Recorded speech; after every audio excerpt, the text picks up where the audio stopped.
موتی جب جھڑتے ہیں ہم جھولیاں پھیلائے رکھتے ہیں، آپ کے ہر قول کو اپناتے ہیں، آپ کے ہر قول کو لینے کے لیے کوشش کرتے ہیں۔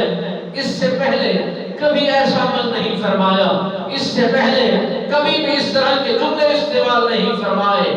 اور کون بول رہا تھا اور کون لب کھول رہا تھا؟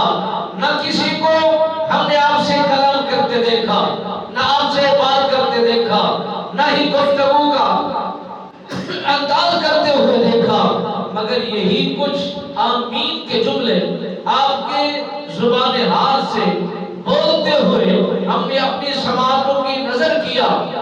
میرے نبی رحمت سرکار نے فرمایا، اے میرے صحابہ، ابھی جبرائیل امین آئے، سید الملائکہ آئے، ملائکہ کے سردار اور امام آئے، انہوں نے عرض کی یا رسول اللہ صلی اللہ علیہ وسلم، رمضان المبارک کے مہینے کو کوئی بندہ پائے اور اس کے اندر محنت نہ کرے، کوشش نہ کرے، مشقت نہ کرے، بیداری کا ثبوت پیش نہ کرے، اپنی بخشش نہ کرا سکے، وہ ہلاک ہو جائے، وہ تباہ ہو جائے، وہ برباد ہو جائے، وہ رسوا ہو جائے، وہ ملی امین ہو جائے۔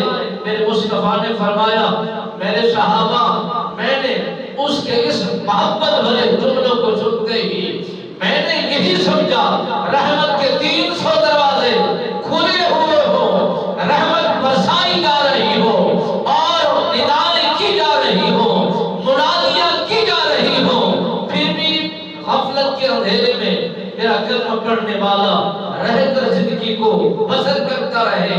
اس امتی کی مجھے کوئی ضرورت نہیں ہے اور اس کے رہنے کا کوئی جواز نہیں ہے، اس کے سانس لینے کا کوئی وجہ نہیں ہے۔ میں نے اس کی ہلاکت اور اس کی بربادی کی دعا کر دی ہے، اور جبرائیل امین نے بد دعائے کلمات استعمال کہے اور میں نے اس کی تصدیق کر لی ہے۔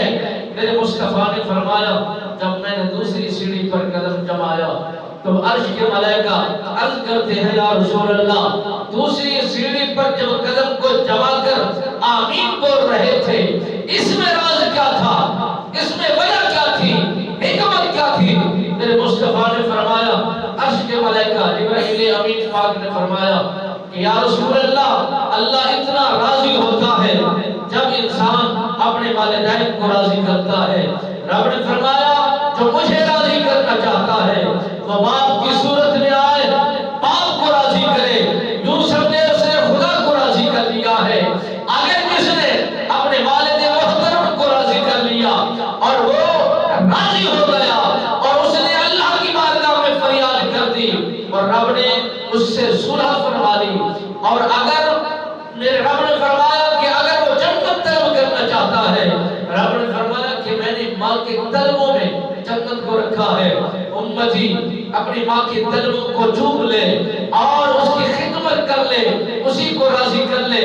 وہ باپ کو بھی راضی کرنے سے رب کو راضی کر لیتا ہے، اور ماں کے طلبوں کو چوم لینے سے جنت کی چوکھٹ کو چوم لیتا ہے، اور جو ماں کو راضی کر گیا وہ جنت کو حاصل کر گیا، جو باپ کو راضی کر گیا وہ خدا کو راضی کر گیا۔ اگر یہی دونوں بہترین نام رکھنے والی چیزیں اور مبارک کام، مبارک منصب رکھنے والے والدین امتی کے پاس موجود ہو اور انہیں راضی نہ کر سکے، میرے مصطفیٰ نے فرمایا، جبرائیل امین نے فرمایا کہ وہ برباد ہو گیا، وہ رسوا ہو گیا۔